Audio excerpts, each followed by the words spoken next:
David Foster Wallace began a commencement speech with a story. Two young fish are swimming and encounter an older fish swimming in the opposite direction. The older fish greets them. "Good morning, boys. How's the water?" The two young fish keep swimming. Then one looks at the other and asks, "What the heck is water?" Culture is the water. The set of assumptions about who is worth more, who deserves what is normal, what is deviation, what is beauty, what is success. These assumptions weren't taught in classes. They were breathed in. A hierarchy of value, about people, about bodies, about ways of living, that operates in you even if you never chose it, and even if you consciously disagree with it. This is the most uncomfortable episode of this season.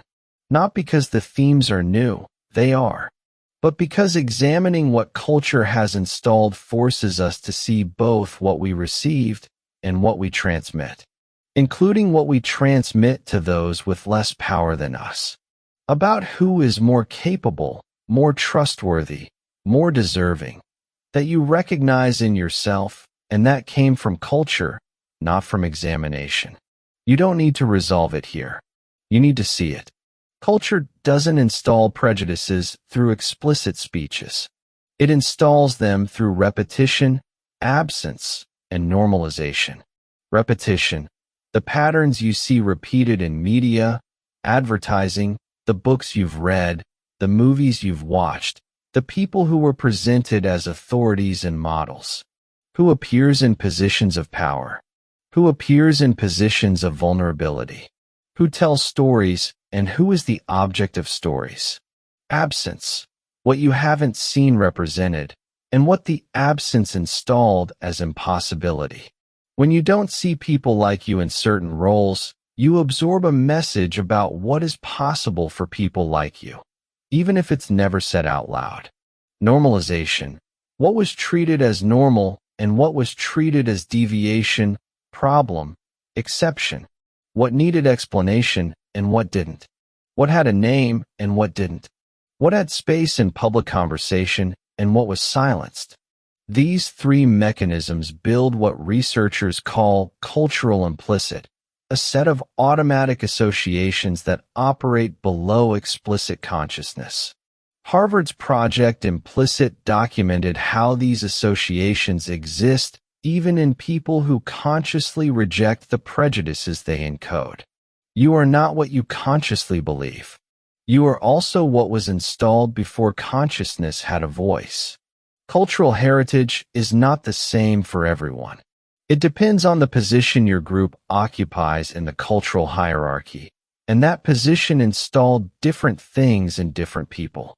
If you grew up in a culturally dominant group, culture installed in you the assumption that your point of view is normal, that your experiences are universal, that your needs are what institutions were designed to serve. This assumption is invisible precisely because it is confirmed by the world around you. If you grew up in a culturally marginalized group, culture installed in you a double consciousness, your own perspective and the perspective of the dominant group that you needed to know to navigate the world. This double consciousness is exhausting and is also a resource, the ability to see from multiple angles. If you grew up on the border, between groups, between cultures, between positions, you inherited complexity and potential resource.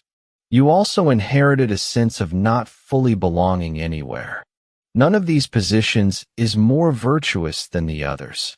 All have inheritances, resources, and limitations that deserve to be examined with the same honesty. Cultural heritage doesn't stay in theory. It operates in concrete decisions about whom you trust, whom you listen to, whom you would hire, whom you would give the benefit of the doubt, who seems competent to you before any evidence. In relationships, whom do you spontaneously approach and whom do you distance yourself from? What types of people seem naturally more interesting, more trustworthy, more compatible? At work, What types of authority do you recognize more easily? What types of people seem naturally more competent in a meeting, in a negotiation, in a leadership position? In yourself, what parts of you were validated by the dominant culture and what parts were devalued? What have you internalized about your own worth? And what has that cost you? About yourself, about your worth, your abilities, what you can or cannot do, that you recognize as cultural heritage and not as fact? How does that operate in your choices? Examining cultural heritage is not about guilt. It's about clarity. The same principle we applied to family heritage applies here. You didn't choose what was installed, but you can examine what exists and make more conscious choices from there. 1. See what was installed, without defense and without collapse. Finding automatic associations doesn't prove you're a bad person. It proves you were shaped by a culture. Everyone was. 2. Actively question assumptions, especially those that benefit you. The hardest privilege to see is the one you didn't have to ask for, and that is rarely denied. 3. Deliberately expand what you count as normal. The books you read, the perspectives you expose yourself to, the people you listen to as authority. Not out of moral obligation, out of genuine interest in seeing more of the map. What you do with that starting point, that is a choice. This is probably the hardest episode to make and to listen to in the entire series. Because cultural heritage demands honesty about the collective, about what the group you grew up in received and transmitted, that goes beyond honesty about the individual family. And at the same time, it is one of the most liberating works. Because seeing the water we swam in is what gives us the possibility to, sometimes, get out of it. To see other worlds as real. To make choices that weren't predetermined by the cultural map we received. You are not the prejudice you inherited, but you are responsible for what you do when you see it. This is invisible heritage. What culture installed, and what you can do when you finally manage to see it. Next time, we delve into the most concrete, the specific body you have. What it is to be that body in this historical moment, and what it has given and cost you before any choice. Invisible Heritage T3.